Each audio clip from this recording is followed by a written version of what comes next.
ಜನ JDS ಅವರು ಯಾರು ಕೇಳಿದಾರೋ ಅವ್ರು ಕೊಟ್ಟಿದ್ದಾರೆ. ಆದರೆ ನಾವು ಆ ಕಡೆ ಇದ್ದಾಗ ಇವ್ರು ನಮ್ಗೆ ಏನು ಕೊಡ್ತಾನೆ ಇರಲಿಲ್ಲ.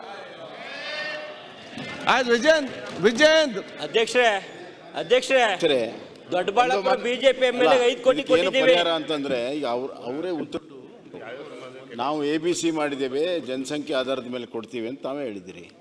ಬಿಜಾಪುರ ಜಿಲ್ಲೆಯಲ್ಲಿ ಅತಿ ಹೆಚ್ಚು ಜನಸಂಖ್ಯೆ ಇದೆ. ಒಂದು ನಿಮಿಷ ಪ್ರಶ್ನೆ ಅಲ್ಲ, ಪ್ರಶ್ನೆ ಬೇರೆ ಇಲ್ಲ. ಅವರು ರಾಜಕೀಯವಾಗಿ ಏನಾದರೂ ಮಾತಾಡಲಿ. ಒಂದು ನಿಮಿಷ ಆಯಿತು. ಅಲ್ಲ, ರಾಜಕೀಯವಾಗಿ ಏನಾದ್ರು ಮಾತಾಡಲಿ, ನೀವು ರಾಜಕೀಯ ಹೊರಗಡೆ ಉತ್ತರ ಕೊಡಿ, ಪ್ರಶ್ನೆ ಇಲ್ಲ. ಅಲ್ಲ, ಈಗ ನಂದಿಷ್ಟೇ ಪ್ರಶ್ನೆ. ಒಂದೇ ನಿಮಿಷ ಸರ್, ನಿಮ್ಮ ಪರವಾಗಿ ಬಿನ್ ಫೀಸ್ ವಕೀಲ ಅದಕ್ಕೆ ಅಲ್ಪಸಂಖ್ಯಾತರ ಪರವಾಗಿ ಹೇಳ್ತಾ ಅಲ್ಲ ಈಗ ನೀವು ಒಂದು ಸರ್ಕಾರವಾಗಿ ಅವ್ರು ಏನಾದರೂ ಹೇಳ್ಕೊಳ್ಳಿ, ರಾಜಕೀಯ ನೀವು ಹೊರಗಡೆ ಉತ್ತರ ಕೊಡಿ, ಪ್ರಶ್ನೆ ಇಲ್ಲ. ಆದರೆ ನಿಮ್ಗೆ ಆ ಬಿಜಾಪುರದಲ್ಲಿರೋ ಅಲ್ಪಸಂಖ್ಯಾತರ ಕಾಲನಿಗಳ ಅಭಿವೃದ್ಧಿ ಆಗಬಾರ್ದ? ಆಗಬೇಕಿಲ್ಲ మన ಸರ್ಕಾರಕ್ಕೆ. ಯತ್ನಾಳ್ ಅವ್ರಿಗೋಸ್ಕರ ನೀವು ಇಡೀ 1,20,000 ಮತದಾರರು ಇರುವಂಥ ಬಿಜಾಪುರವನ್ನು ನೆಗ್ಲೆಕ್ಟ್ ಮಾಡಿದರೆ.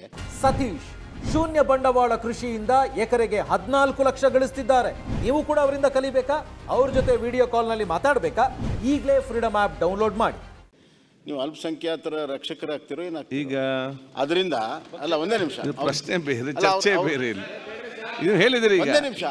8 ಜನ JDS ಅವರು ಯಾರು ಕೇಳಿದಾರೋ ಅವ್ರು ಕೊಟ್ಟಿದ್ದಾರೆ. ಆದರೆ ನಾವು ಆ ಕಡೆ ಇದ್ದಾಗ ಇವ್ರು ನಮ್ಗೆ ಏನು ಕೊಡ್ತಾನೆ ಇರಲಿಲ್ಲ.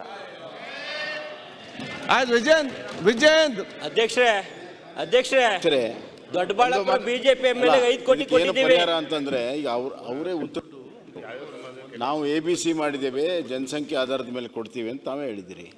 ಬಿಜಾಪುರ ಜಿಲ್ಲೆಯಲ್ಲಿ ಅತಿ ಹೆಚ್ಚು ಜನಸಂಖ್ಯೆ ಇದೆ. ಒಂದು ನಿಮಿಷ ಪ್ರಶ್ನೆ ಅಲ್ಲ, ಪ್ರಶ್ನೆ ಬೇರೆ ಇಲ್ಲ. ಅವರು ರಾಜಕೀಯವಾಗಿ ಏನಾದರೂ ಮಾತಾಡಲಿ. ಒಂದು ನಿಮಿಷ ಆಯಿತು.